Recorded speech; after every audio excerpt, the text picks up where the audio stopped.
जेल्सिमियम Semper homeopathic औषधि कॉम्पैरेटिव मेटेरिया Medica अध्याय 438 439 doctor Narayan चंद्र घोष भाग 3 स्त्री जननेंद्रिय के रोग ऋतु के समय प्रसव के दर्द के समान दर्द। इस लक्षण में जेल्सिमियम से फायदा न हो तो कोलोफाइलम से फायदा होगा। जरायु का मुंह सामने की ओर घूम जाना, डिवर्शन, दबाव पड़ने जैसा दर्द, उसके साथ जेल्सिमियम के सिर दर्द के लक्षणों सहित यदि जरायु में प्रसव के दर्द जैसा दर्द हो और वह दर्द कमर और कूल्हे तक फैल जाए तो जेल्सिमियम फायदा करती है। प्रसव का दर्द धाए से परीक्षा करवाने पर अगर ऐसा मालूम हो कि जरायु मुख ओएस यूट्राइन बहुत कड़ा और मोटा हो गया है और वहां किसी तरह का भी वेग स्पैज्म नहीं है, जिससे बहुत देर तक प्रसव का दर्द होने पर भी जरायु का मुंह खुलने में देर हो रही है, दर्द नीचे की ओर न जाकर ऊपर की ओर धक्का देता है, तो उस अवस्था में कई मात्रा जेल्सिमियम का प्रयोग करने से बहुत ज्यादा फायदा होता है। इसके अलावा यदि परीक्षा में जरायु फूली सी, मोटी, थुलथुली, थिक फ्लैबी और बहुत नरम मालूम हो अथवा जरायु में संकोचन शक्ति न रहने के कारण थैली न निकल सके और जरायु मुख में अड़ी रह जाए तो उस हालत में जेल्सिमियम फायदा करती है।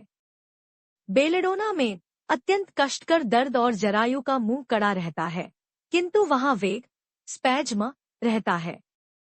बेलेडोना का प्रधान लक्षण है सहसा बहुत जोर का दर्द होना और सहसा आराम हो जाना, यहाँ भी उक्त लक्षण रहना चाहिए।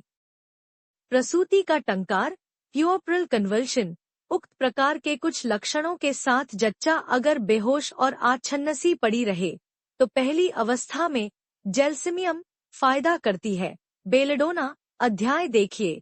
कान की बीमारी, सहसा किसी के कान बंद से हो जाए और कुछ भी सुन न पड़े, उसके बाद चट से दम से कान का शून्य भाव चला जाए, कान में सोंसो आवाज हो, गले से कान तक दर्द हो, सर्दी होने और क्विनाइन सेवन की वजह से कम सुनाई देने लगे तो उसमें इससे लाभ होता है। ध्वजभंग, हस्तमैथुन या स्वप्नदोष के कारण पुरुष जननेंद्रिय शिथिल होकर ध्वजभंग का लक्षण दिखाई दे तो जेल्सिमियम से फायदा होगा। किसी तरह का स्वप्न बिना देखे ही स्वप्नदोष हो जाना। जेल्सिमियम में लिंग में कड़ापन आता है। सेलेनियम और कोनियम में नाना प्रकार के कामोद्दीपक सपने दिखाई देते हैं और लिंग में उत्तेजना रहती है। ट्रिब्यूलस देखिए। नाड़ी, जेल्सिमियम की नाड़ी की गति धीर होती है। डिजिटलिस, कैल्मिया और एपोसाइनम की तरह नाड़ी क्षीण, नरम और भरी हुई, स्थिर भाव से रहने से नाड़ी धीर किंतु हिलते डुलते ही तेज हो जाती है। बुढ़ापे में धीर और क्षीण नाड़ी।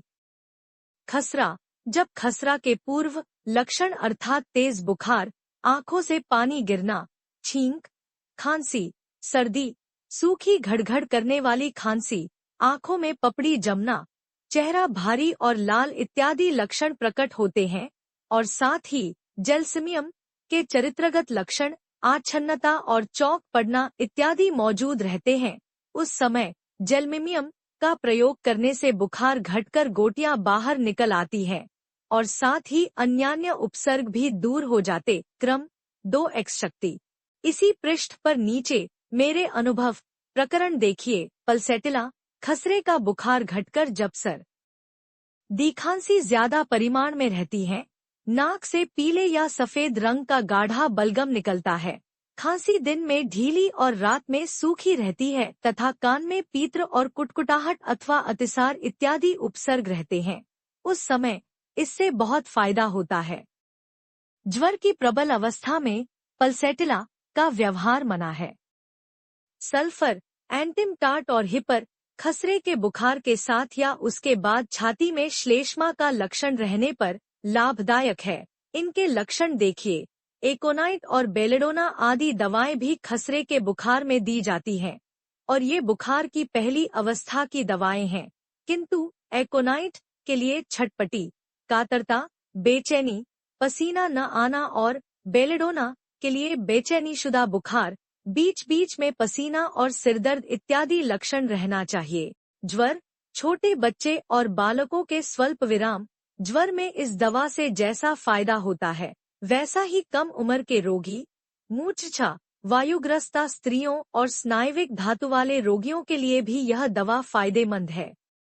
जेलसिमियम, सविराम, अविराम, स्वल्प विराम, एक ज्वर, प्लीहा यकृत संयुक्त ज्वर, सर्दी जुकाम इत्यादि प्रायः सभी ज्वरों में फायदा करती है। मेरे अनुभव, बच्चों के सब प्रकार के ज्वरों में आंख मुंह तमतमाना हुआ, पलक भारी, पैर के तलवे ठंडे, माथा और मुंह गरम, कभी बेहोश सा पड़ा रहना, कभी उत्तेजित होकर रोना, नाक से पानी जैसी सर्दी टपका करना, खुसखुसी खांसी, छींक, अतिसार या कब्ज, इन लक्षणों में मैं पहले जेलसिमियम 2x और आर्स आयोड 3x या 6 पर्यायक्रम ले 3 घंटे के अंतर से दिन में 4 से 5 मात्रा प्रयोग करता हूँ। इससे ऐसा होता है कि 2 से 3 दिन में बुखार छूटकर बच्चा आरोग्य हो जाता है। दूसरी दवा की प्रायः जरूरत ही नहीं होती। खसरे में भी यही व्यवस्था है। Subscribe please.